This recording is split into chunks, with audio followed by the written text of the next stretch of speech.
These forgotten flatbreads once sustained entire civilizations. Ancient Roman farmers transformed leftover dough into edible plates. Medieval bakers stuffed whole birds into bread, early pizza's ancestors. Wartime cooks developed deep-frying techniques, creating extraordinary flavors modern gastronomy hasn't matched. These weren't just recipes, they were survival stories, innovation born from necessity. 30 remarkable flatbread recipes survive in historical documents, waiting for revival. Pinza Romana. Before modern pizza conquered the world, Pinza Romana ruled Roman hearths, more ancient and arguably more sophisticated than today's favorites. Predating pizza by centuries, its name derives from Latin pincere, meaning to stretch and press. This wasn't just bread, but edible engineering evolved from panis focaccius, the simple hearth bread that kept Roman civilization functioning. Ancient Roman kitchens filled with simultaneously earthy and ethereal aromas when pinza baked. Slow fermented dough mingled with olive oil and wood smoke, creating stomach-growling anticipation before golden ovals emerged from coals. The texture distinguished pinza, light, crisp exterior shattering between teeth, revealing interior so airy and cloud-like it dissolved on tongues. The secret lay in precise flour blending: Italian 00 for structure, rice flour for distinctive crispness, and soy flour or ancient spelt substitutes adding subtle nuttiness while reducing gluten strength. Ice-cold water was crucial, along with 24 to 48-hour cold fermentation, developing complex flavors and characteristic airy texture. Making pinza required patience. 3 flours whisked together, yeast dissolved in ice water, combined and mixed until rough. Salt, olive oil, and remaining water added, mixed until smooth but sticky. After 1 hour rest came crucial refrigeration. Post-fermentation, dough divided into portions, shaped into ovals using fingertips, pressing outward from center, creating dimples without crushing air bubbles. Drizzled with olive oil, baked at maximum heat until golden and crisp. Ancient Roman farmer's meal with meretum. Deep in the Appendix Virgiliana lies a vivid narrative reading more like documentary than recipe. The meretum poem, attributed to Virgil, captures a Roman farmer's morning ritual preparing humble yet ingenious meal. This wasn't just sustenance, but poetry in edible form. Simple flatbread paired with meretum, a powerhouse cheese and herb paste, packing enough flavor to fuel backbreaking labor. Ancient kitchen aromas were intoxicating, garlic pounded in stone mortar releasing sharp, pungent oils, while fresh herbs added green vegetal notes dancing with nutty richness of aged pecorino cheese. Flatbread emerged from primitive ovens smelling of wheat and wood smoke, surface marked into quarters like ancient pie charts. Properly made meretum created paste so aromatic it could wake the dead, combining garlic, cheese, and herbs into concentrated Mediterranean flavor. The flatbread required only white wheat flour, sea salt, and warm water, kneaded until smooth, then shaped into thin discs. Meretum demanded 4 garlic cloves, extra virgin olive oil, white wine vinegar, aged pecorino cheese, and fresh herbs like rue, tender celery tops, and cilantro. Modern alternatives included savory, mint, lettuce, arugula, thyme, or calamint. Preparation began combining flour, salt, and water, kneading until smooth. Garlic cloves were pounded with coarse salt, aged cheese added and pounded continuously. Herbs were incorporated while pounding, then oil and vinegar gradually added until achieving smooth consistency. Served hot with aromatic paste spread generously across warm bread. Ancient Roman mensa flatbread. Imagine eating your dinner plate, then discovering it tasted better than the meal itself. This was mensa flatbread's brilliant reality, depicted in Pompeii frescoes. These weren't just bread, but edible tableware, revolutionizing Greco-Roman Mediterranean dining. After consuming delicacies piled on top, diners devoured the bread base, creating zero waste and maximum satisfaction. Virgil captured this perfectly in the Aeneid when Aeneas's men exclaimed, "Oh look, we are eating our tables too." Fresh from primitive ovens, mensa released steam carrying fermented wheat and olive oil aromas. Surfaces dimpled and golden from direct heat created perfect platforms for toppings. The bread had satisfying chew, substantial enough to support weight yet tender enough to tear easily. Flavor was deliberately mild, complementing rather than competing with whatever adorned its surface. Mensa required all-purpose flour, rapid rise yeast, salt, warm water, whole milk yogurt, olive oil, and sugar. Yogurt was crucial for distinctive softness by relaxing gluten structure. Historical toppings included cheese, fruit paste, bay leaves, small apricots, peaches, apples, and quail eggs. Savory accompaniment featured marietum-like dip, combining fresh herbs, peppercorns, coarse salt, ricotta cheese, and pitted olives. Creating mensa began dissolving yeast and sugar in warm water while combining flour and salt separately. Oil, yogurt, remaining water, and yeast mixture were added, stirred until combined, then kneaded 5 to 8 minutes until smooth. After 2-hour rise, dough divided into 8 pieces, shaped, rested, pressed into circles, dimpled, brushed with water, and cooked in preheated cast iron until golden brown. Ancient Roman simple flatbread. Beyond elaborate pinza and ceremonial mensa existed something far more fundamental: basic Roman flatbread sustaining the empire's working masses. This was sustenance stripped to essence, emphasizing speed and practicality over complexity, yet achieving satisfying results that kept laborers fed throughout grueling days. This utilitarian bread represented Roman nutrition's backbone, daily fuel powering civilization itself. Emerging from hot griddles, simple flatbread filled kitchens with clean, honest aroma of toasted wheat and melted lard. The smell was comforting and immediate, lacking complex fermented notes of fancier cousins, but offering equally appealing pure wheaty goodness, enhanced by animal fat, adding richness and tender, potentially flaky texture. Bread was thin enough to cook quickly, but substantial enough to satisfy hunger, surface developing golden brown spots, adding nutty flavors. The ingredient list was deliberately minimal: 500 grams flour, 400 grams all-purpose, 100 grams white flour, 1 teaspoon baking soda, 1 teaspoon salt, 4 tablespoons melted lard, and 125 to 150 milliliters warm water. Baking soda rather than yeast indicated speed was paramount. Bread needed readiness quickly without lengthy fermentation.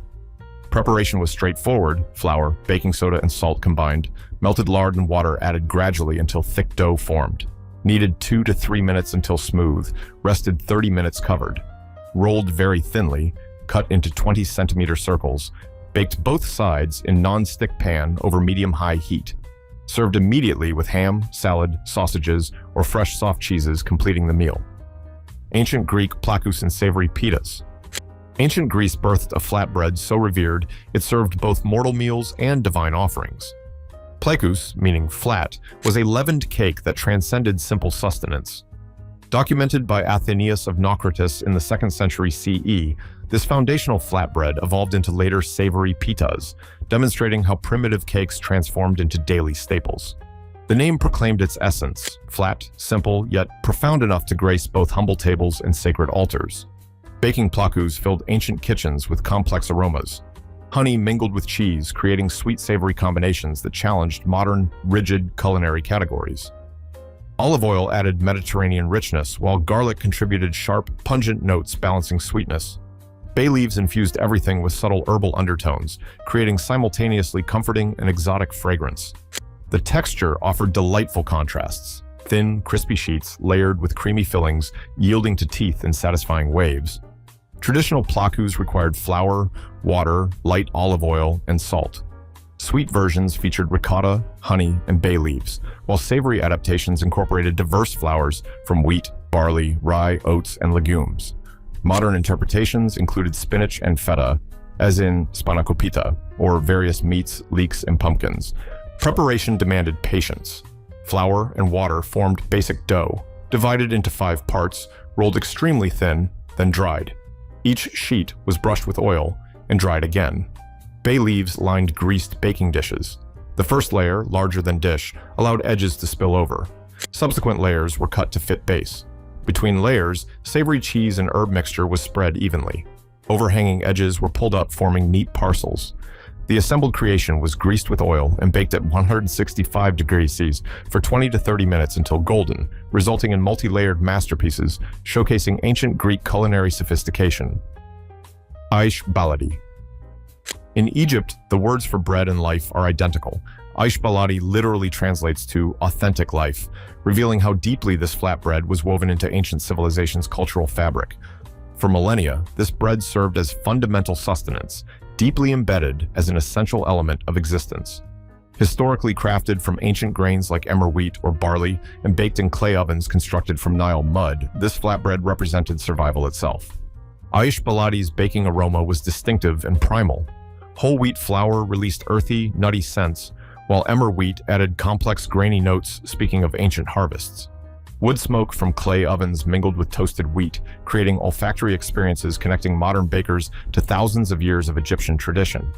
When properly made, bread puffed dramatically in intense heat, creating hollow pockets perfect for stuffing. The texture was simultaneously substantial yet tender, with slightly charred exteriors adding smoky depth.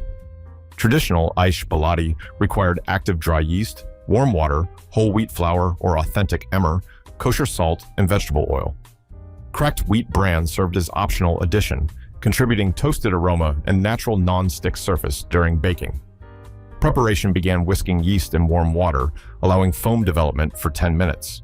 Half the flour was added and stirred until smooth, covered, and rested 30 minutes. Salt and oil were incorporated, remaining flour added until cohesive dough formed. Kneaded 10 minutes until smooth and elastic, placed in oiled bowl, covered, and doubled over 90 minutes. Baking stone preheated to 500 degrees for 30 minutes. Risen dough was punched down, divided into 16 pieces, rolled into balls, flattened into 5-inch circles, arranged on parchment-lined sheets, and puffed 30 minutes. Working in batches, circles baked on hot stone until visibly puffed and lightly charred, taking 6 to 8 minutes. Medieval pizza, Platina's recipe. Centuries before modern pizza existed, 15th century Italy harbored something far more extravagant and complex. Platina's medieval pizza, documented in De Honesta Voluptate et Valetudine, represented genuinely historical Italian pizza predating Neapolitan style by generations. Vincenzo Tannara's 17th century work corroborated pizza's existence as elaborate pies with numerous variations. This wasn't flatbread with simple toppings. This was culinary architecture where whole birds disappeared into enriched dough. Medieval kitchens filled with aromas that would seem foreign today. Roasted quail released rich, gamey scents, while their rendered fat pooled, creating liquid gold kneaded directly into bread dough. Aged cheeses contributed sharp, pungent notes, mingling with herb-infused air. The bread itself emanated yeasty sourdough complexity, enhanced by animal fats, creating something that smelled more like Thanksgiving dinner than pizza night. The finished product was dense, substantial, and intensely savory. Platina's recipe for 3 pizzae required white wheat flour, sourdough for leavening, 3 quails or equivalent small birds, firm cheese like scamorza or provatura, lard, salt, and warm water. The emphasis on whole birds and rendered fats reflected a different culinary economy where every animal part was utilized, vastly different from modern pizza construction. Preparation demanded overnight planning. Flour was kneaded with sourdough, salt, and warm water, then rested overnight for proper fermentation. Quails were greased with lard, then roasted with rendered fat carefully collected. Cheese was cubed, deboned quail meat along with cheese and fat were kneaded directly into prepared dough. The enhanced dough was divided into 3 portions, arranged in round vessels, rested minimum 30 minutes, then baked approximately 20 minutes, representing medieval approach where meat, cheese, and fat were integral to dough structure rather than mere toppings. Focaccia Genovese. From ancient Etruscan hearths emerged bread so perfectly crafted it became Liguria's crown jewel. Focaccia Genovese traces lineage to Roman panis focaccius, meaning hearth bread, with focaccia documented from the 14th century. This wasn't just another flatbread, this was Ligurian engineering at its finest, known for unique preparation techniques, creating textures impossible to achieve through shortcuts. Traditional Genovese bakeries during focaccia preparation overwhelmed senses with layered aromas. Bread flour released warm, yeasty scents, while poolish pre-ferment added complex sour notes speaking of patience and tradition. Olive oil, Ligurian liquid gold, infused everything with grassy, peppery undertones. The distinctive dimples called ombrisali weren't decorative but functional, collecting generous olive oil and brine, creating concentrated flavor pockets that burst on tongues. Authentic focaccia. Genovese demanded specific ingredients: bread flour and all-purpose flour, blended for optimal texture, warm water, dry brewers, yeast, extra virgin olive oil, honey, and fine salt. Some recipes incorporated poolish pre-ferment for enhanced flavor development. Crucial brine made from water, olive oil, and fine salt was poured over dough before baking. Focaccia barese. From ancient Phoenician-influenced Apulian shores emerged focaccia that would define street food culture. Focaccia barese likely originated in Altamura or La Terza bakeries, where clever bakers utilized residual heat from wood-fired ovens, ideal for baking thinner doughs before optimal temperature for traditional bread loaves. This wasn't convenience. It was economic genius, transforming leftover oven heat into culinary gold. Authentic focaccia. Barese's aroma was unmistakable. Semolina flour released distinctive nutty sweetness, while boiled potatoes added earthy comfort notes. Cherry tomatoes crushed by hand burst with concentrated summer flavors, their juices flowing onto golden dough. Apulian extra virgin olive oil contributed grassy, peppery notes, elevating simple ingredients into transcendence. Traditional ingredients featured semolina flour, imparting yellowish hue and characteristic chewiness, sometimes boiled potatoes for softer consistency, yeast, water, salt, sugar, and generous Apulian olive oil. Simple toppings included hand-crushed cherry tomatoes, black or green olives, and oregano. Preparation involved dissolving yeast in warm water, mixing boiled potato if using, adding remaining water, olive oil, sugar, and salt. Semolina flour was incorporated and kneaded 8 to 10 minutes until smooth. After a 3-hour rise, dough was divided, stretched into oiled pans, underwent second 30-minute rise, then baked at very high temperature until achieving golden color with crunchy edges. Schiacciata Toscana. From pre-Roman Tuscan hills emerged flatbread, whose name told its story. Schiacciata, meaning squashed or flattened, was rustic sustenance with ancient roots predating Roman civilization. Early versions were prepared with water and various cereals, then crushed and cooked on hot stones. These initial forms were typically saltless, flavored only with wild herbs. During the Renaissance, bakers discovered potential for filling these doughs with cheeses, vegetables, or cold cuts, often utilizing leftover unleavened dough. Traditional schiacciata's aroma was primal and earthy. Bread flour released clean, weedy scents, while Polish pre-ferment added complex sour notes, speaking of patient fermentation. Olive oil contributed Tuscan grassiness, marrying beautifully with coarse salt crystals. Modern variations with toppings filled kitchens with additional layers. Pesto brought basil and garlic brightness, sun-dried tomatoes added concentrated umami, roasted peppers contributed sweet smokiness, while cured meats infused everything with savory richness. Authentic schiacciata required bread flour, water, yeast, salt, and extra virgin olive oil. Some recipes incorporated Polish pre-ferment for enhanced flavor. While traditionally plain with coarse salt and olive oil, modern variations embraced wide savory toppings including pesto, sun-dried tomatoes, roasted peppers, prosciutto, soppressata, mozzarella, and provolone. Sweet versions featured ripe grapes, sugar, and anise seeds. Preparation offered flexibility.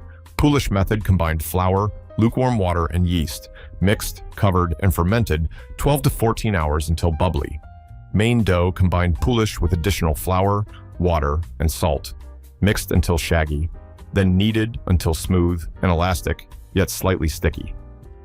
Olive oil drizzled into bowl, dough turned to coat, covered, and rose 2 hours with stretch and folds every 30 minutes. Baking sheet was generously oiled, dough transferred and stretched to edges. After resting if needed, shaped dough rose another 2 hours. Oven preheated to 450 degrees Celsius, fingertips pressed dimples into risen dough, more oil generously coated surface, flaky sea salt sprinkled on top. Schiacciata baked 20 to 25 minutes until golden brown with crisp bottom crust. Farinata Genovese. Born from maritime disaster and necessity, Farinata emerged as Genoa's most ingenious creation. Legend traces its origins to the Battle of Meloria in 1284, when storms at sea caused chickpea flour and olive oil to mix on Genoese ships. The resulting mush, dried in Mediterranean sun, sustained hungry sailors. This tale perfectly captures Farinata's identity as classic cucina povera, poor kitchen cuisine where scarcity drove innovation, leading to dishes both cost-effective and remarkably flavorful. The sensory experience of proper farinata was unforgettable. Emerging from blazing hot ovens, it released steam carrying intense chickpea aromas, earthy and nutty, mingling with fruity olive oil and whatever herbs adorned its surface. The texture was magical, crispy, lacy edges that shattered between teeth, revealing creamy interior that seemed to melt on tongue when topped with rosemary. The herb's piney fragrance added Mediterranean complexity, while thinly sliced onions contributed sweet, caramelized notes that balanced chickpeas' earthiness. Farinata's beauty lay in simplicity. Core ingredients included chickpea or garbanzo bean flour water, preferably room temperature, or tepid extra virgin olive oil and fine sea salt. Optional additions allowed flavor variations: rosemary, thinly sliced onion, fennel, baby artichokes, Parmesan cheese, sage leaves, and black pepper, each contributing unique character while maintaining dish's fundamental identity. Preparation demanded patience and technique. Large bowl received chickpea flour whisked with fine sea salt. Tepid or room temperature water was slowly whisked, ensuring constant stirring to prevent lumps. Batter rested minimum 4 hours, allowing flour to fully hydrate with occasional whisking and skimming of foam before baking oven. Preheated to highest setting.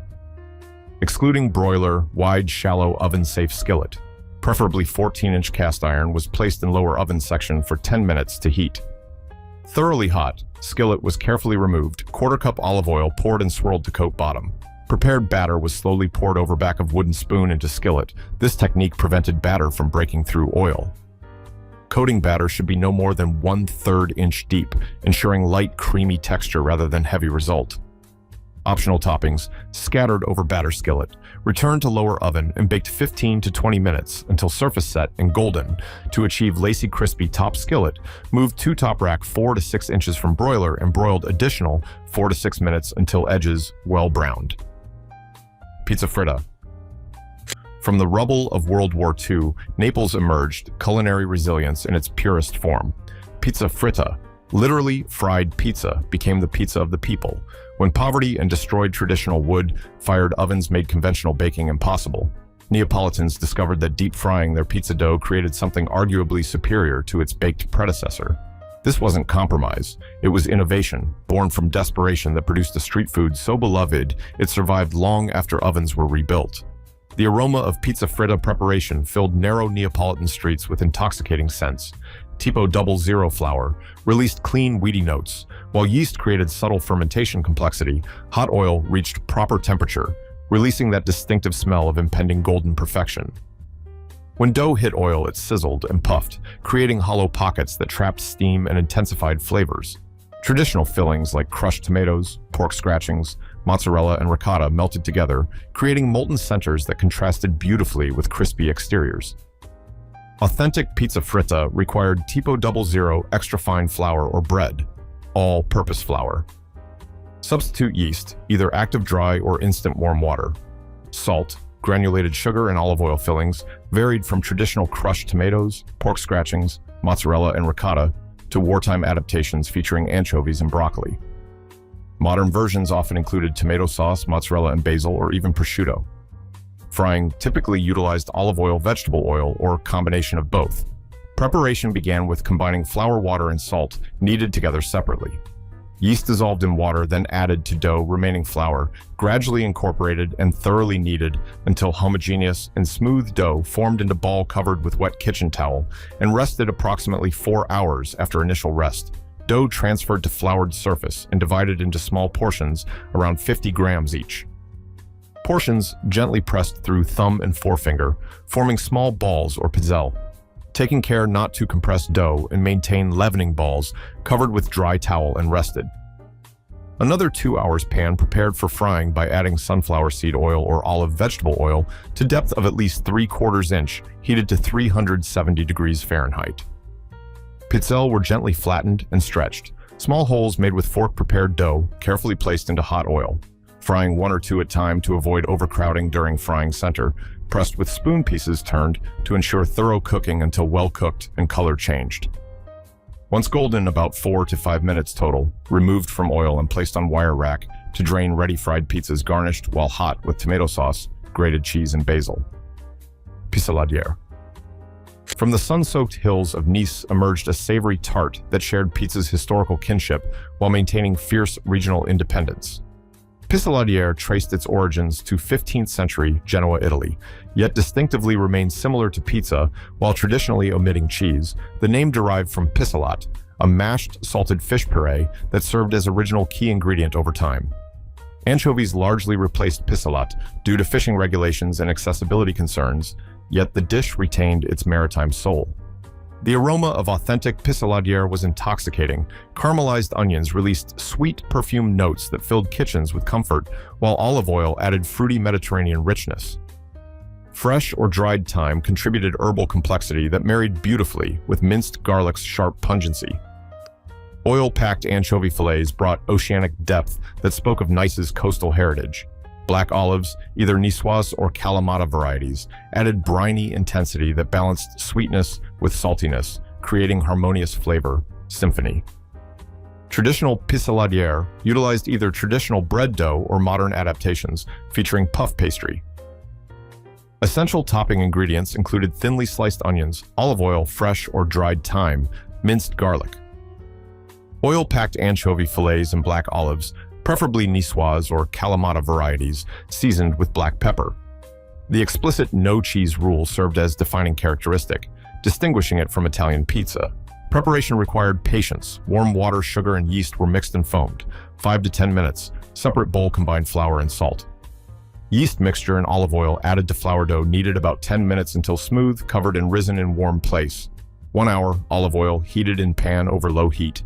Thinly sliced onions, minced garlic. Thyme and black pepper, added onions. Cooked slowly 30 to 40 minutes with occasional stirring until soft and caramelized onions. Cooled oven preheated to 220 Celsius. Risen dough rolled into thin, rectangle or circle, placed onto baking sheet. Caramelized onions spread evenly over dough. Anchovy fillets arranged in crisscross pattern with black olive placed in center of each diamond shape. Pissaladière baked 15 to 20 minutes until crust turned golden brown, allowed to cool slightly before slicing and serving either warm or room temperature. The adherence to specific ingredient omissions and inclusions highlighted how regional culinary identities were meticulously maintained through strict traditional rules. Coca de recapte. From the communal ovens of Catalonia emerged a flatbread that embodied the spirit of collective resourcefulness. Coca de recapte, literally meaning collection flatbread, held significant place as precursor to renowned flatbreads including Italian pizza, French pissaladière, Turkish pide, and Armenian lahmacun. Its origins linked to Roman arrival in Iberian Peninsula, rooted in village traditions where peasants brought their produce to shared ovens, creating dishes from whatever ingredients were available. The sensory experience of coca de recapte was deeply connected to Mediterranean abundance. Bread flour released warm, yeasty aromas, while escalivada, the traditional topping of roasted eggplant, red peppers, and onions, contributed smoky sweet complexity that spoke of open flame, cooking olive oil. Infused everything with Catalan richness, while rosemary branches added piney herbal notes that perfumed entire kitchens. The collection aspect meant infinite variations. Spanish sausage, butifarra contributed savory richness. Sardines added oceanic depth. Mushrooms brought earthy undertones, while artichokes, peas, and salt cod created layers of flavor that changed with seasons and availability. Traditional coca de recapte required bread flour, dry yeast, sugar, salt, and warm water, often enriched with olive oil or lard. The traditional topping, escalivada, combined roasted eggplant, red peppers, and onions. However, the collection aspect implied versatility with variations including Spanish sausage, butifarra, sardines, mushrooms, pancetta, tuna olives, rabbit, duck, prawns, artichokes, peas, and salt.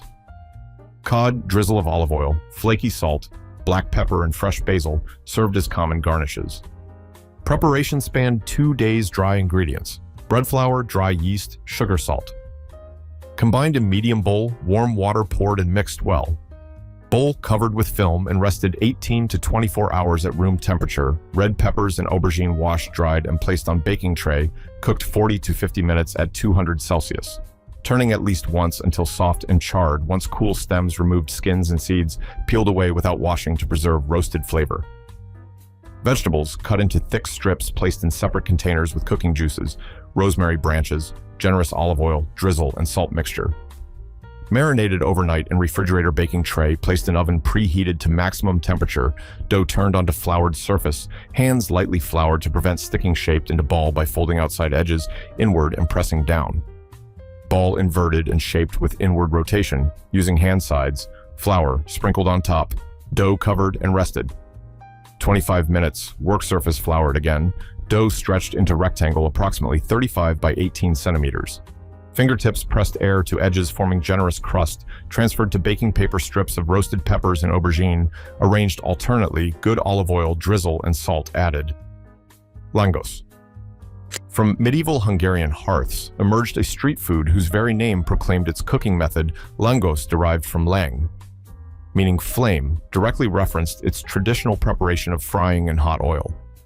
This beloved Hungarian creation, rooted in medieval peasant cooking, likely emerged around the time Christianity spread through Hungary over centuries.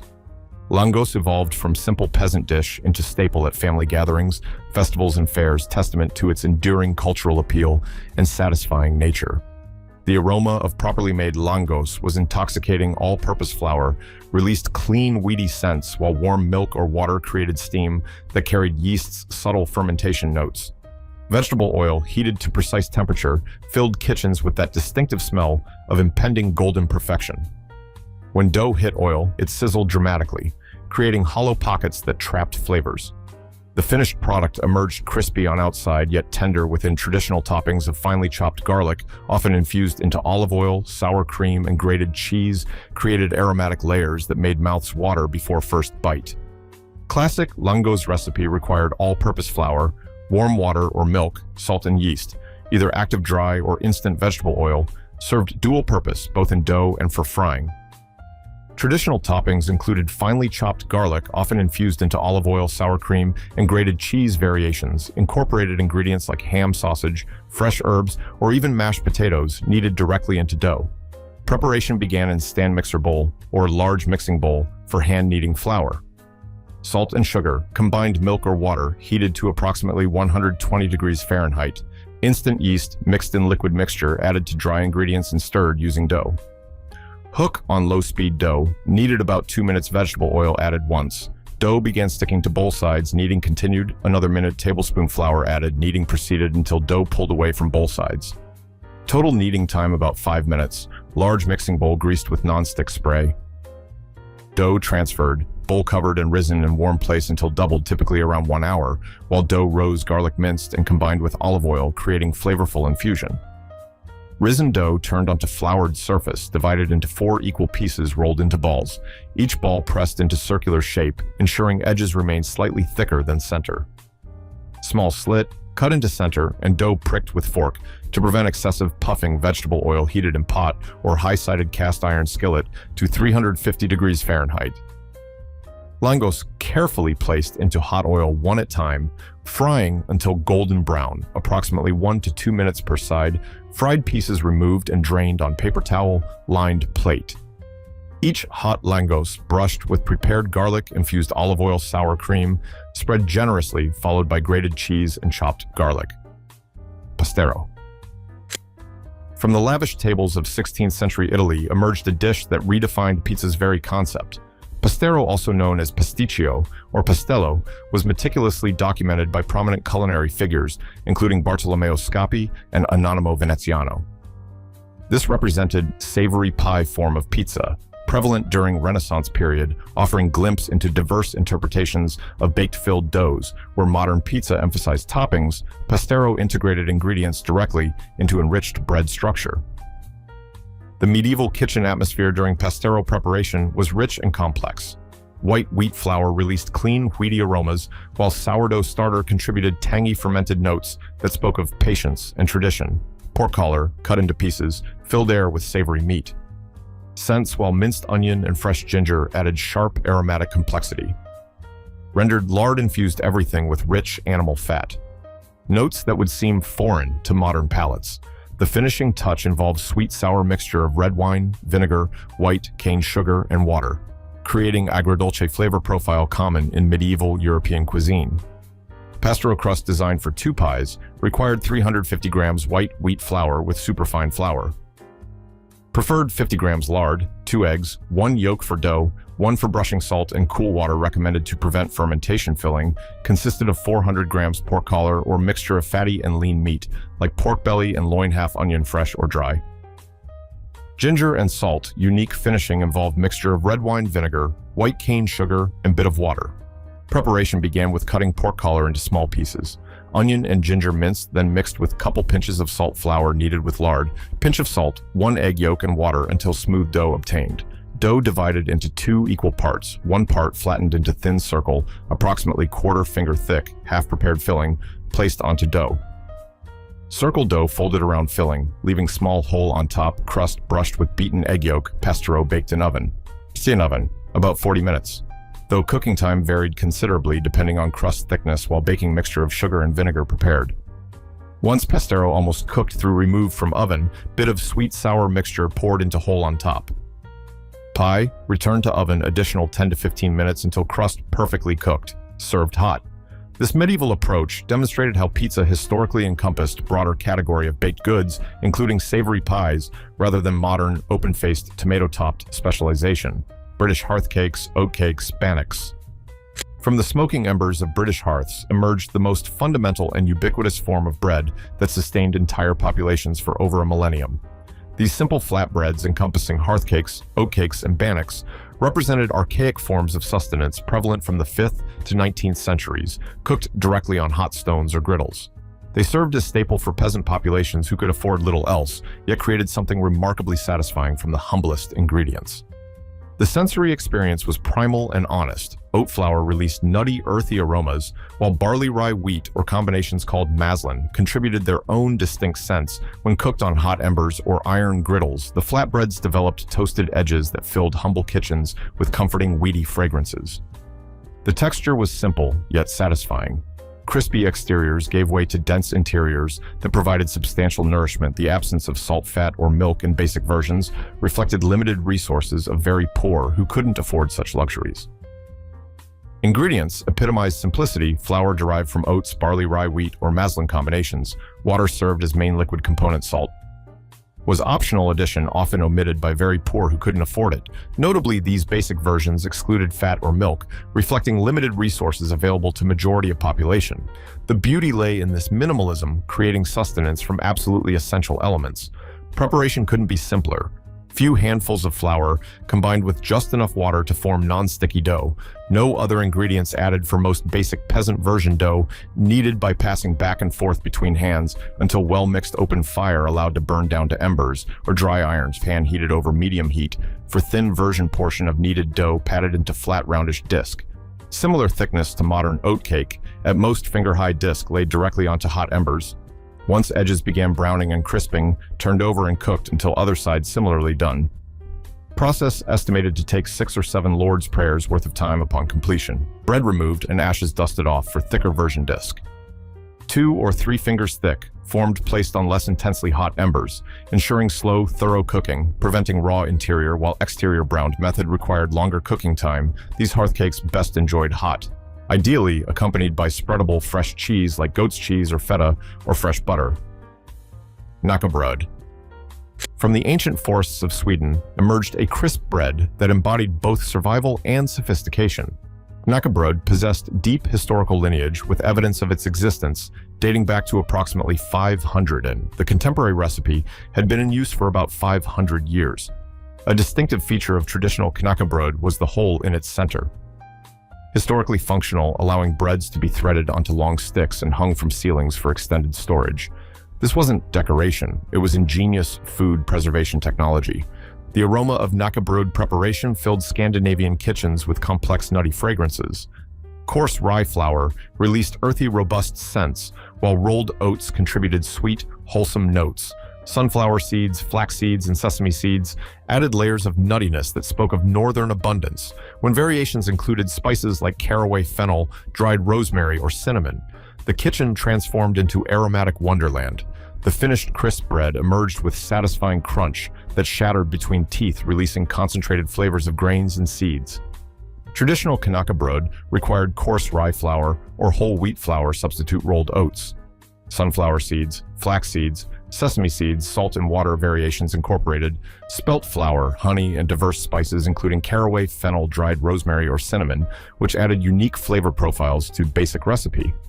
Preparation began in a mixing bowl where flour, salt, and optional spices like caraway or fennel combined. If using sourdough starter, it was prepared night before warm water, honey oil, and milk, or additional water. If using yeast, added and mixed until smooth, stiff dough formed. If using active dry yeast, it was first activated in warm water with honey before combining with dry ingredients, dough placed in plastic box with lid, and rested overnight at room temperature, approximately 8 hours oven, preheated to 190 Celsius. Fan, assisted rested dough divided into small portions around 25 grams, each portion shaped into ball, then flattened into very thin disc, 1 to 2 millimeters, on well-floured surface, ideally. Using rye flour surface, pricked all over with fork, if dimpled rolling pin. Unavailable optionally whole made in center-shaped dough pieces placed on oven tray lined with baking paper salt flakes, sprinkled on top for individual crackers, baked 1 hour until completely hard for larger batches, spread across sheet pan.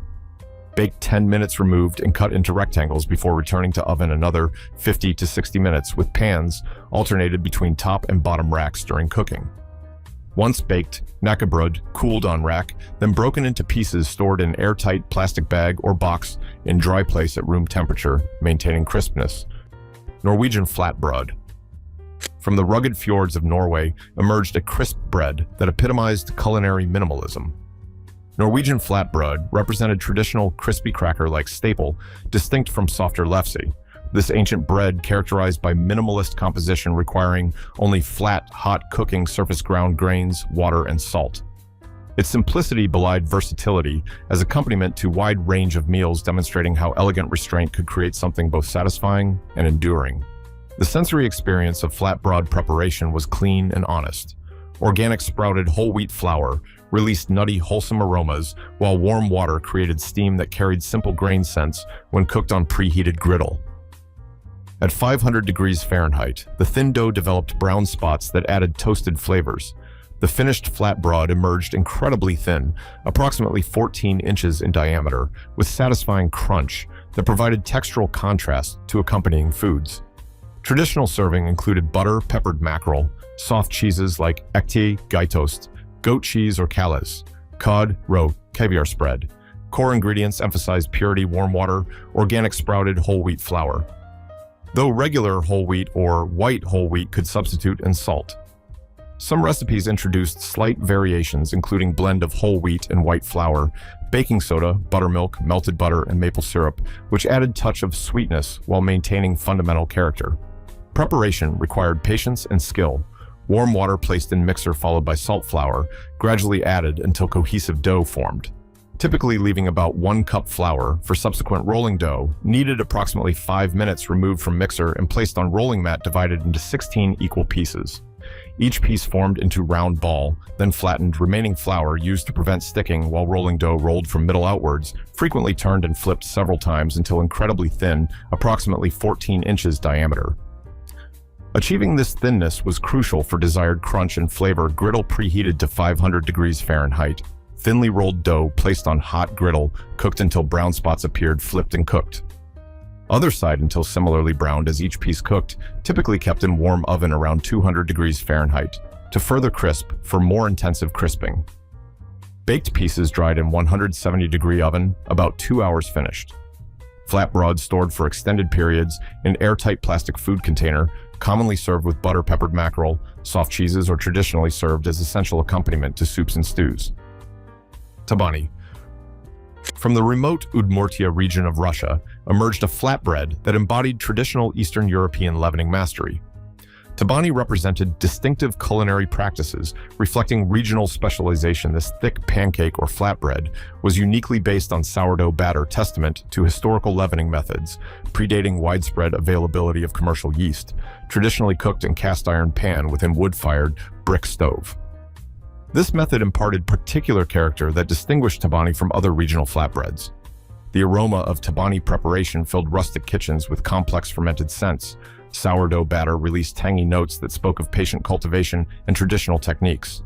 Wheat flour combined with buckwheat flour created earthy, nutty fragrances that represented hearty sustenance. When batter hit hot cast iron, dramatic puffing occurred, releasing steam that carried concentrated grain aromas. Wood-fired brick stove added subtle smokiness that enhanced overall sensory experience. The flattening upon removal from heat created satisfying contrast between crispy exterior and tender interior.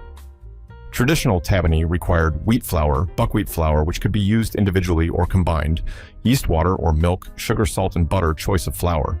Particularly inclusion of buckwheat contributed to unique flavor and texture profile that distinguished tabani from other regional flatbreads. Variety of toppings enhanced finished product, including meat mushrooms or apples, sauce known as ziret, made from mixture of milk flour, salt, sugar, and butter, often served alongside. Preparation began with creating sourdough batter using either wheat flour, buckwheat flour, or combination along with water or milk, yeast, sugar, salt, and butter. While full recipe for sourdough batter wasn't detailed and provided information, process involved combining ingredients and allowing fermentation period. Characteristic of sourdough development, prepared batter poured into cast iron pan and cooked in wood. Fired brick stove during cooking process, tabani observed to puff up significantly. Once removed from stove, tabani flattened again, traditionally served with variety of toppings, which could include meat, mushrooms, or apples, sauce, ziret. Made from mixture of milk flour, salt, sugar, and butter, often accompanied dish. This historical prevalence of sourdough as primary leavening method in Eastern European flatbreads predated widespread use of commercial yeast, contributing to distinct flavor and texture profile compared to modern yeast-leavened breads. Characteristic behavior of puffing during cooking, then flattening upon removal, represented unique attribute that demonstrated regional bread-making expertise. Kutab. From the windswept plateaus of Azerbaijan emerged a flatbread that resembled folded pancake or stuffed crepe. Kutab, also spelled kutab, represented traditional Azerbaijani dish with unique preparation method. Thin dough, typically rolled into circular shape, was filled with savory ingredients folded in half, then pan-fried, often on saj. A flat griddle. This technique created something that bridged gap between flatbread and filled pastry, commonly served with sprinkling of sumac red spice that imparted lemony note. The sensory experience of kutab preparation was captivating. Simple dough, made from flour, water, salt, and oil, released clean, weedy aromas, while various fillings contributed their own distinctive scents. Ground lamb or beef seasoned with onions, salt, and pepper. Filled kitchens with savory richness, herb versions featuring mixture of fresh cilantro, dill spinach, and green onions, added bright vegetal notes that spoke of spring abundance. Cheese and walnut combinations brought creamy, nutty complexity, while more exotic fillings like winter squash foie gras with pomegranate or duck created luxurious, aromatic experiences. Kutab's versatility manifested in wide array of traditional fillings: ground lamb or beef seasoned with onions, salt, pepper. More detailed variations included ground lamb, beef, onion, garlic, butter, ground star anise, salt, and urfa pepper flakes. Vegetarian versions featured fresh herbs like cilantro, dill spinach, green onions. Specific herb recipes included leek butter, salt, black pepper, baby spinach, basil leaves, and curly parsley cheese. Walnut combinations blended mozzarella Bulgarian, feta kashkaval with black pepper and ground walnuts. Preparation required patience, though combined flour, salt, and oil with water, added and kneaded until soft, elastic consistency. Achieved dough covered and rested about 30 minutes, depending on desired kutab type. Green onions and herbs roughly chopped for herb version, or meat and onion minced for meat version. Ingredients combined with cheese, spices, or other components, according to chosen filling. Rested dough divided into equal pieces, approximately 12, each shaped into ball, then rolled into thin circle approximately 20 to 22 centimeters diameter. Half circle filled with chosen filling, leaving small space clear at edges, dough folded over creating half moon shape, edges pressed firmly to seal knife or pizza cutter used to trim edges. Dry, large pan or cast iron. Skillet, heated over medium heat without oil, assembled kutab flatbreads placed in hot pan. Cooked about 3 minutes each side until golden brown once cooked, often brushed with butter, served hot, typically accompanied by yogurt, sour cream, or fresh herbs. Sprinkle of sumac, common finishing touch. Lipinja. From the mountainous heart of the Balkans emerged a flatbread that earned the title daily bread of the region. Lipinja, also known as lipinje or somun bread, represented soft, fluffy sustenance, deeply ingrained in Balkan culinary traditions, originating in Bosnia. It served as quintessential accompaniment to cevapi minced meat. Kebab, its rapid preparation time, often less than an hour from start to finish, underscored practicality for everyday consumption, making it perfect vehicle for region's beloved grilled meats.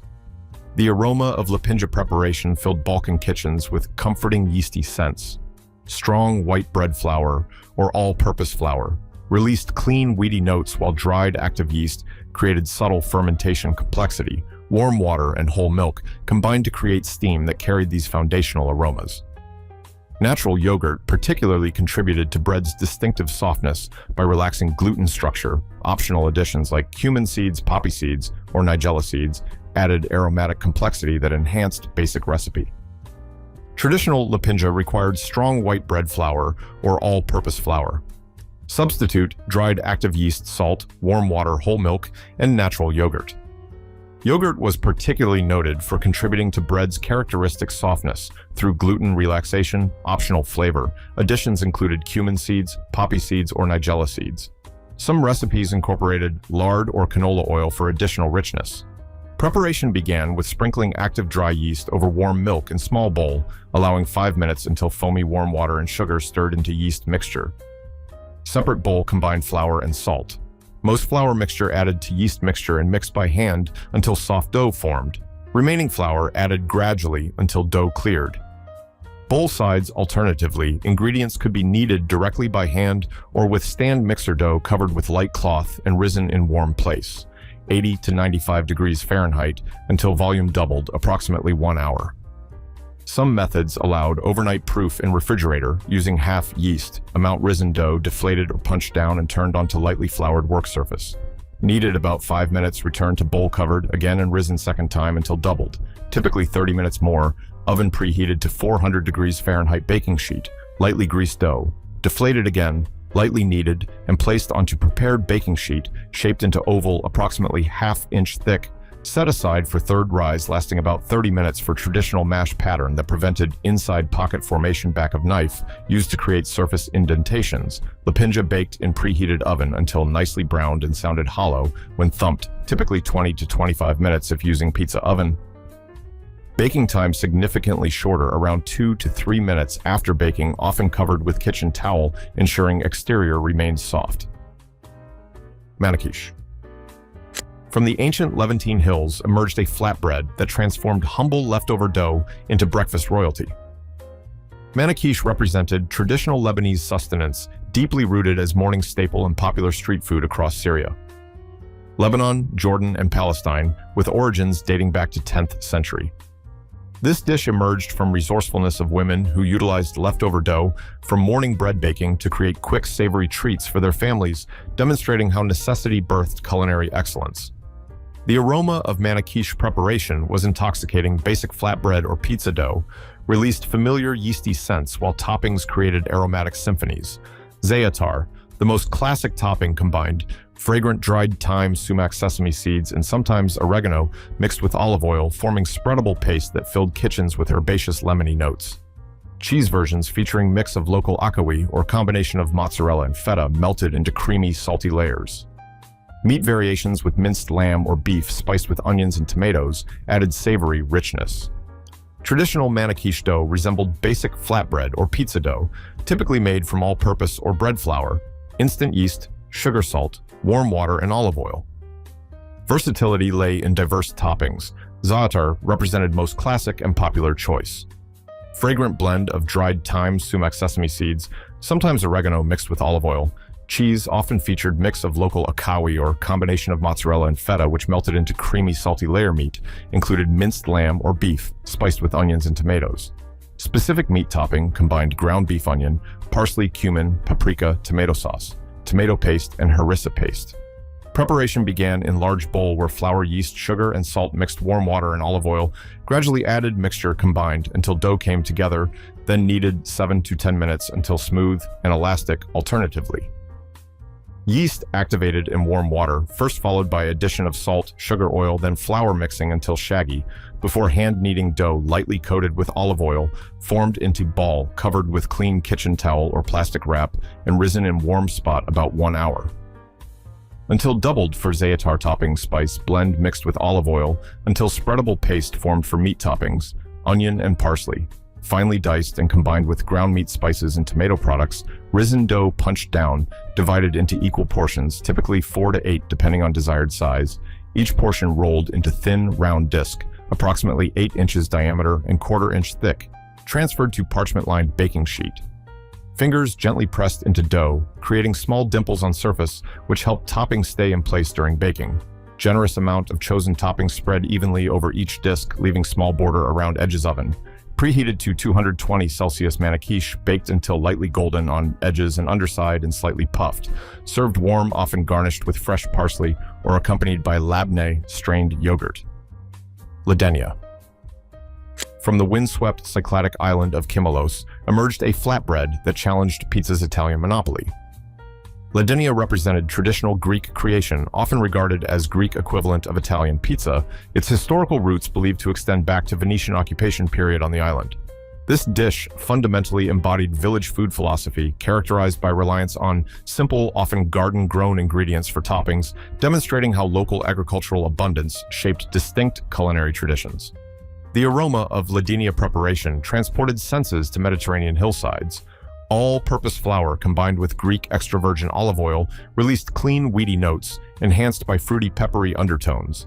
Thinly sliced large red onions contributed sweet, aromatic complexity, while ripe tomatoes with excess juices squeezed out added concentrated summer essence, Greek olive oil, dried oregano, touch of sugar to balance tomato acidity. Salt and pepper created harmonious blend that spoke of island simplicity, optional additions like capers, sliced kalamata. Olives, crumbled fresh cheeses such as feta, aged cheeses like Graviera Pecorino or Parmesan, and cured pork, tenderloin like Luzza or prosciutto enhanced basic foundation. Traditional Ladenia required all-purpose flour, Greek extra virgin olive oil, sugar to aid yeast, activation, active dry yeast, salt, and lukewarm water. Toppings emphasized fresh local produce, thinly sliced large red onions, ripe but not watery. Tomatoes, sliced thickly with excess juices, squeezed out Greek olive oil, dried Greek oregano, touch of sugar to balance tomato acidity, salt and pepper. Optional additions included capers, sliced kalamata olives, crumbled fresh cheeses like feta, aged cheeses such as Graviera Pecorino or Parmesan, or cured pork, tenderloin like Luzza or prosciutto. Preparation began in stand mixer bowl, where warm water, yeast, and sugar combined and left 5 to 10 minutes until bubbles formed, indicating yeast activation flour. Quarter cup olive oil and salt, added mixture mixed on low speed with dough hook. Until smooth, slightly sticky dough formed, dough transferred to bowl brushed with olive oil, covered with plastic wrap, and placed in warm draft-free location approximately 1 hour until doubled. 2 tablespoons olive oil generously spread onto bottom of baking pan, which could be round or rectangular risen dough, gently punched down and transferred to prepared baking pan, using fingers stretched into rectangular shape, covering most pan bottom, loosely covered with plastic wrap, and risen again in warm draft-free spot. Another 20 minutes in bowl thinly sliced red onions and slivered red tomatoes with excess liquid, squeezed out combined with olive oil, salt, pepper, sugar, and oregano mixture, stirred carefully to combine, oven preheated to 400 degrees Fahrenheit with rack set at mid-level, prepared vegetable mixture spread over dough and baking pan, ensuring most liquid remained in bowl, liquid discarded or used for dipping. Other breads, Ladenia baked in middle rack approximately 35 minutes until underside and edges. Golden brown and vegetables caramelized upon removal, allowed to cool 5 to 10 minutes. Optional toppings such as capers, olives, or crumbled cheese sprinkled on top. 1955 pizza pie. From the heartland of America emerged a recipe that captured pizza's early domestication into home kitchens. This 1955 pizza pie, sourced from Ladies' Aid Society cookbook from Trinity Evangelical. United Brethren Church in Decatur, Indiana offered snapshot of pizza's integration into American cooking. Predating widespread commercial pizza parlors, reflecting time when making pizza at home was novel and cost-effective endeavor, representing culinary bridge between ethnic curiosity and mainstream acceptance. The aroma of this vintage creation was distinctly American white wheat flour, released familiar bread scents while shortening contributed rich, fatty notes that differed from traditional olive oil. Boiling water created steam that carried yeast's fermentation. Complexity, drained tomatoes, mingled with diced garlic, salt, and pepper-filled kitchens with savory Italian-inspired fragrances. Parmesan and grated cheddar cheeses added sharp dairy richness, while partially fried sausage bits contributed smoky meat, aromas that spoke of American abundance. Pinch of oregano provided herbal authenticity that connected dish to its Mediterranean roots. Traditional 1955 pizza pie required 1 package or 2 and quarter teaspoons yeast, 2 tablespoons warm water, 1 cup boiling water, 1.5 tablespoons salt, 2 tablespoons shortening, and 3 cups flour. Toppings included 2 cups drained tomatoes, 1 diced clove, garlic, salt, and pepper, ½ cup Parmesan. Cheese, ¼ pound grated cheddar cheese, 1 pound partially fried sausage. Bits, pinch of oregano and olive oil for brushing and drizzling. Modern adaptations might substitute spaghetti sauce for drained tomatoes or add pepperoni and black olives. Preparation began with dissolving yeast in warm water, separately boiling water, salt, and shortening mixed dissolved yeast mixture combined with boiling water mixture and ½ cup flour beaten until smooth. Remaining flour, added dough divided into 2 parts. Patted, stretched, or rolled into 12-inch rounds, placed on greased cookie sheets and risen until doubled. Tip for rising involved preheating oven to 200 degrees, turning off and placing dough inside. 40 minutes, drained tomatoes, diced garlic, salt, and pepper mixed together. Dough brushed with olive oil, Parmesan, and cheddar cheeses sprinkled over crust, followed by partially fried sausage bits. Tomato mixture spread over toppings, more grated sharp cheddar cheese and pinch oregano sprinkled on top, little olive oil drizzled over entire pizza. Assembled pizza baked 25 minutes in 400-degree oven. This recipe illustrated early stages of pizza's American adaptation, transitioning from niche ethnic food to homemade dish, emphasizing cost-effective approach using readily available ingredients like shortening and cheddar cheese, reflecting mid-20th century culinary landscape. English muffin pizza. From 1960s, California emerged the ultimate convenience innovation. English muffin pizza attributed to clever chef seeking quick pizza solution. Its rise paralleled mid-20th century when English muffins became pantry staples and pizza solidified its American popularity. New York and New Jersey, with strong Italian-American roots, became fertile ground for this DIY variation. Hunt's Canned Tomato Sauce Company may have invented the recipe in 1954 to boost sales.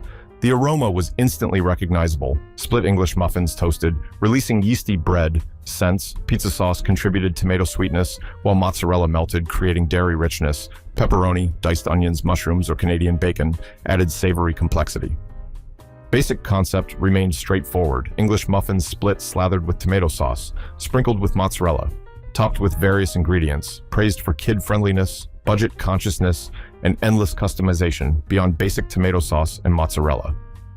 Common additions included garlic salt, pepperoni, diced onions, mushrooms, Canadian bacon, even Alfredo sauce for creamier version. Preparation couldn't be simpler.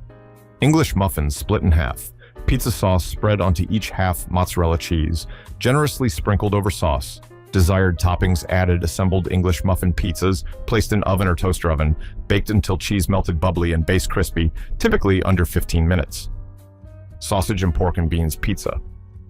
From mid-20th century America emerged a pizza variation that married hearty comfort food with Italian innovation. Sausage and pork and beans pizza represented distinct American adaptation reflecting cost-effective, hearty meal preferences.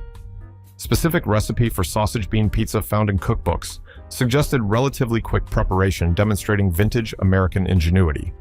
The sensory experience combined familiar comfort food aromas.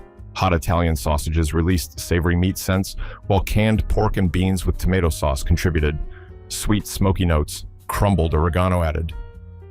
Herbal complexity, thinly sliced tomatoes and mozzarella cheese created fresh dairy richness. Grated Parmesan or Romano cheese provided sharp finishing notes. Ingredients included whole wheat pizza, shell, ½ pound hot Italian sausages, 1 16-ounce canned pork and beans with tomato sauce, ¼ teaspoon crumbled dried oregano leaves, 1 thinly sliced tomato, 6 ounces sliced mozzarella cheese, and grated Parmesan or Romano cheese. Tuna fish pizza.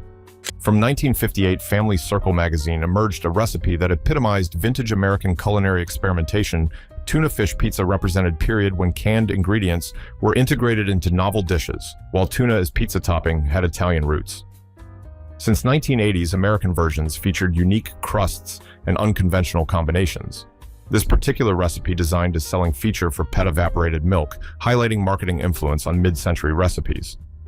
The aroma was distinctly retro biscuits, serving as crust base released buttery bread scents. Evaporated milk combined with Parmesan cheese created rich dairy complexity. Onion salt added savory depth, while ketchup contributed sweet, tangy notes. Naked chunks of canned tuna provided oceanic richness that seemed unusual by modern standards. 1958 family circle ingredients included biscuits for crust, evaporated milk, Parmesan cheese, onion, salt for one sauce layer, ketchup for another topped with fat splats of canned tuna, generalized polish Altano recipe. Featured pizza dough, pre-seasoned tomato sauce, fresh and shredded. Mozzarella drained, crumbled canned tuna, thinly sliced onion and mayo. Preparation used biscuits as pizza. Base 1 sauce, mixed half cup pet evaporated milk. 3/4 cup Parmesan cheese and half teaspoon onion salt allowed to stand and thicken. Ketchup served as second sauce, layer biscuit crust, topped with thickened evaporated milk Parmesan mixture, followed by fat splats of ketchup. Finally, chunks of canned tuna placed on top, pizza baked until heated through and cheese melted. Specific temperature and time not detailed, but implied quick bake, this vintage recipe reflected period of culinary experimentation driven by availability of processed ingredients and marketing efforts. Bread pizza. From 1970s, marketing genius emerged the ultimate convenience transformation. Bread pizza encompassed French bread pizza and poor man's pizza, which emerged as accessible alternatives to traditional pizza stoufers, launched its commercial product in 1974, leveraging home pizza oven popularity. This success, partly driven by marketing department's need to utilize leftover garlic bread, baguettes, transforming them into open-faced sandwiches, cleverly branded as pizza. The aroma was immediately comforting. Split baguettes released yeasty bread. Scents, tomato sauce contributed familiar Italian notes. Mozzarella cheese melted, creating dairy richness. Various toppings like sausage mushrooms, pepperoni or ham added savory complexity. Zappicanca specifically used button mushrooms and cheese finished with polished ketchup. However, concept predated Stuffer's commercialization in Ithaca, New York. Bob Petrillos sold open-faced sandwich called PMP or poor man's pizza from hot truck food. Truck starting 1960. Even earlier, 1958, fryzza was suggested as easy pizza alternative in Poland. Similar zappicanka became popular late-night snacks since 1970s, originating during Soviet-era food shortages. Ingredients typically included French baguette or long white sandwich rolls, tomato sauce, mozzarella cheese. Various toppings zappicanka used button mushrooms. Cheese finished with polished ketchup. Preparation involved cutting baguette lengthwise for zappicanka, often demi-baguettes. Mushrooms washed, dried chopped onions, peeled chopped, then sautéed 7 to 10 minutes with salt, pepper, cheese, grated bread halves filled with fried onion mushroom mixture or spread with tomato sauce. Grated cheese spread over toppings, assembled bread. Pizzas baked in oven until golden cheese melted bread. Crispy zappicanka took 8 to 10 minutes at 200 Celsius, typically served with ketchup, sometimes minced chives or crisp fried onions. Pizza casserole. From mid-20th century America emerged the ultimate convenience adaptation pizza casserole, transformed traditional pizza components, sauce, cheese, and toppings into layered baked dish, often incorporating pasta or starches. This format gained popularity as convenient one-dish meal for easy weeknight dinners, or feeding crowds, representing trend of adapting classic dishes into casserole form for convenience and family-pleasing appeal. The aroma-filled kitchens with familiar comfort. Food scents, bow tie, pasta released starchy, weedy notes. Ground Italian sausage contributed savory richness. Chopped onions added sweet, aromatic base spaghetti, or pizza sauce provided tomato complexity. Cubed ham and sliced pepperoni created smoky meat layers. Shredded mozzarella cheese melted into bubbly golden surface. Typical recipe included bow tie pasta or firm pasta, ground Italian sausage or ground beef, large chopped onion, spaghetti or pizza sauce, cubed cooked ham, sliced pepperoni, and shredded mozzarella cheese. Optional variations featured bacon instead of ham, turkey pepperoni sausage for lighter version, sautéed mushrooms or black olives. Preparation began with cooking ground Italian sausage and ground beef or pork, crumbled then drained and seasoned with salt, pepper, diced onion, cooked with sausage, bow tie pasta, boiled until firm casserole dish prepared. First layer consisted 1/3 pasta, 1/3 spaghetti sauce, 1 bag mozzarella cheese, 2 tablespoons Parmesan cheese, and cooked sausage onions. Second layer used half remaining pasta, half remaining sauce, another bag. Mozzarella, 2 tablespoons Parmesan, and cubed ham. Final layer included all remaining pasta, all remaining sauce. Last bag. Mozzarella, 2 tablespoons Parmesan, and all pepperoni completely covering top, alternatively. All sauce, meat, and pasta mixed together, then topped with cheese casserole, baked at 375 degrees Fahrenheit. 40 minutes. then sat 5 minutes before serving, covering top with foil during baking, prevented burning. These 30 forgotten flatbreads tell a story that goes far beyond simple recipes. They reveal how civilization survived, thrived, and adapted through the universal language of bread, from ancient Roman farmers turning leftover dough into edible plates to wartime Neapolitans frying their way around bombed ovens. Each dish represents human ingenuity at its finest. These weren't just meals. They were solutions, born from necessity, creativity, and the relentless human drive to transform humble ingredients into something extraordinary. While modern pizza dominates our dinner tables, these forgotten ancestors remind us that true culinary innovation comes not from convenience, but from understanding that great food has always been about making the most of what you have and creating something that nourishes both body and soul.